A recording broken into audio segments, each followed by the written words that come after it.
नमस्कार, मी आकांक्षा आणि तुम्ही पाहताय इन्फोवारी। मनोज जरांगे पाटील पुन्हा एकदा उपोषणाला बसले। त्यांची प्रकृती खालावली, त्यांच्या नाकातून रक्त येऊ लागले, पोटदुखीचा देखील त्यांना त्रास होऊ लागलाय।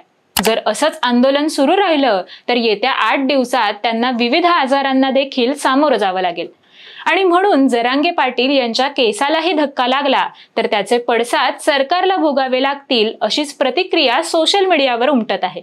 मनोज जरांगे पाटील यांनी मुंबईला अथांग मराठ्यांची गर्दी जमा केली आणि एकनाथ शिंदे यांनी सर्व मागण्या मान्य करून स्वतः हजर राहून मनोज जरांगे पाटील यांच्यासोबत फोटो सेशन केलं खरं, परंतु त्यांनी जी मुख्य मागणी केली, मुळात ती मुख्य मागणीच मान्य होत नसेल तर मराठा समाजाचा मनोज जरांगे पाटील यांच्यावरचा विश्वास कमी होऊ नये म्हणून पुन्हा एकदा मनोज जरांगे पाटील उपोषणाला बसलेत।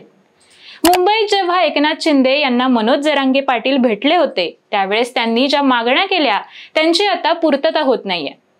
म्हणजे 54 लाख नोंदी सापडलेल्यांना कुणबी प्रमाणपत्र द्यावे ही मागणी केली होती। त्यानुसार त्यांनी 37 लाख लोकांना प्रमाणपत्र देण्यात आल्याची माहिती सरकारकडून दिली आहे। मात्र मनोज जरांगे पाटील यांनी 37 लाख लोकांचा डेटा सरकारकडे मागितलाय। सापडलेल्या नोंदी ग्रामपंचायतवर लावा अशी मागणी जरांगेंनी केली। त्यामुळे प्रमाणपत्रासाठी शिबिरे सुरू केली असल्याचे सरकारकडून सांगण्यात आले। नोंदी मिळालेल्या परिवाराला प्रमाणपत्र मिळाले पाहिजे अशी ही मागणी त्यांनी केली। 54 लाख जणांना प्रमाणपत्र द्या, एका नोंदीत 50 ते 150 जणांना लाभ होईल, त्यातून 2 ते 2.5 कोटी समाज आरक्षणात येईल असं त्यांनी सांगितलं। आंतरवली सराटीसह मराठा आंदोलकांवरील सर्व गुन्हे मागे घेण्याची मागणी देखील मान्य झाली आहे। त्यासाठी गृह विभागाचे पत्र द्यावे अशी मागणी केली होती। राज्यात नोंदी मिळालेल्या सर्व मराठा बांधवांच्या परिवारास कुणबी प्रमाणपत्र मिळाले पाहिजे। राज्यभरात 54 लाख नाही तर 57 लाख नोंदी मिळाल्या आहेत। तसंच आतापर्यंत 37 लाख लोकांना प्रमाणपत्र दिलं गेलं आहे। याचा डाटा आम्हाला द्या अशी मागणी जरांगे पाटलांनी केली। शिंदे समिती रद्द करण्यात येऊ नये, तसंच समितीची मुदत आणखी टप्प्याटप्प्याने वाढवली पाहिजे ही देखील मागणी केली होती। मनोज जरांगे यांची सर्वात महत्त्वाची मागणी म्हणजे नोंदी सापडलेल्यांची सगळे सोयऱ्यांना देखील कुणबी प्रमाणपत्र मिळाले पाहिजे ही मागणी देखील सरकारने मान्य केली। याबद्दलचा अध्यादेश देखील सरकारकडून काढण्यात आलाय, मात्र त्याचे कायद्यात रूपांतर होत नाहीये। ज्या महाराष्ट्राच्या मराठ्यांकडे कुणबींची नोंदी आहेत त्या बांधवांनी शपथपत्र घेऊन द्यायचे आहे। त्या शपथपत्राच्या आधारावर त्याला प्रमाणपत्र द्यायचे आहे। हे शपथपत्र 100 रुपयांना देण्यात येते, परंतु ते देखील मोफत देण्याचे मान्य केले।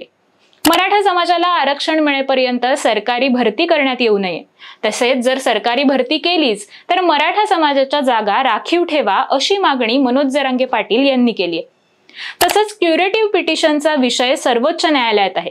ते आरक्षण मिळेपर्यंत आणि मराठा समाजातील सर्वांना 100% शिक्षण मोफत करण्यात यावे ही मागणी मान्य झाली। मराठ्यांचा मुंबईत जमलेला जनसागर बघून मुख्यमंत्री एकनाथ शिंदे यांच्याकडून सर्व मागण्या मान्य झाल्या। काही मागण्यांवर ऍक्शन देखील घेण्यात आली, मात्र मूळ मागणीवरच कायदा तयार होत नसल्यामुळे मनोज जरांगे पाटील हे पुन्हा एकदा उपोषणाला बसलेत। त्यांची प्रकृती खालावली, त्यांच्या नाकातून रक्त येऊ लागलं। अधिकारी वर्गाने जाऊन त्यांची मनधरणी करण्याचा प्रयत्न केला, मात्र म्हणूनच जरांगे पाटील यांनी सरळ सरकारला धारेवर धरून शिव्यांची लाखोलीच वाहिली। त्याचे व्हिडिओ देखील सगळीकडे पसरले आणि सामान्य जनतेतून सरकारविषयी रोष व्यक्त होऊ लागला। लोकसभा आणि विधानसभा निवडणुका जवळ असताना एकनाथ शिंदे यांनी जर मराठा समाजाच्या या प्रश्नांकडे दुर्लक्ष केलं तर त्याचे परिणाम महायुतीला येणाऱ्या निवडणुकीत भोगावेच लागतील। मराठा आंदोलकांनी मुंबईत जाऊन ज्याप्रमाणे सरकारला धारेवर धरलं होतं त्याचा अंदाजा बघून एकनाथ शिंदे यांनी पुढे येऊन जरांगे पाटलांची भेट घेतली आणि सर्व मागण्या मान्य करून घेतल्या। त्या दिवसानंतर एकनाथ शिंदे मराठ्यांचा हिरो म्हणून समोर येऊ लागले, त्यांची वाहवा देखील होऊ लागली। मात्र सगळे सोयरे या शब्दाला घेऊन अजूनही त्यावर प्रक्रिया होऊन ठोस कायदा झालेला नाहीये। तुम्ही नीच अवलादीचे आहात, मराठ्यांचा तुम्हाला शाप लागेल। माझा जीव गेल्यावर सरकारचे मंत्री आमदार महाराष्ट्रात राहतील का?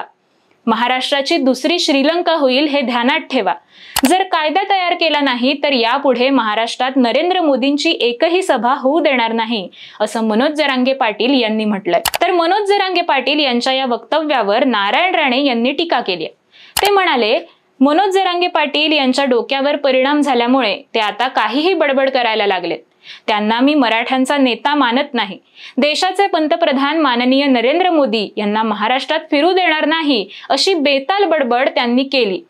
त्यांनी आता मर्यादा ओलांडली आहे. माननीय पंतप्रधान जेव्हा महाराष्ट्रात येतील त्यावेळी जागेवरून हलून दाखवावे, तेव्हा असली मराठ्यांची ताकद दाखवून दिली जाईल.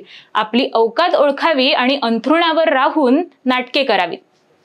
एकीकडे एकनाथ शिंदे यांनी आंदोलकांना आश्वासन देऊन आंदोलकांचे हिरो बनून मराठा आंदोलकांना जिंकलं होतं, तर दुसरीकडे नारायण राणे यांच्या या वक्तव्यामुळे कदाचित महायुती सरकारविषयी नकारात्मक प्रतिक्रिया या सामान्य माध्यमांमध्ये उमटू शकतात. मनोज जरांगे पाटील यांच्या एकूण मागण्या आणि सरकारची भूमिका यात अजूनही फार मोठी तफावत आहे. जोपर्यंत ही तफावत पूर्णपणे भरून काढली जाणार नाही तोपर्यंत मनोज जरांगे पाटील हे आंदोलन, उपोषण आणि मोर्चा अजिबात मोडून काढणार नाहीत असंच दिसतंय.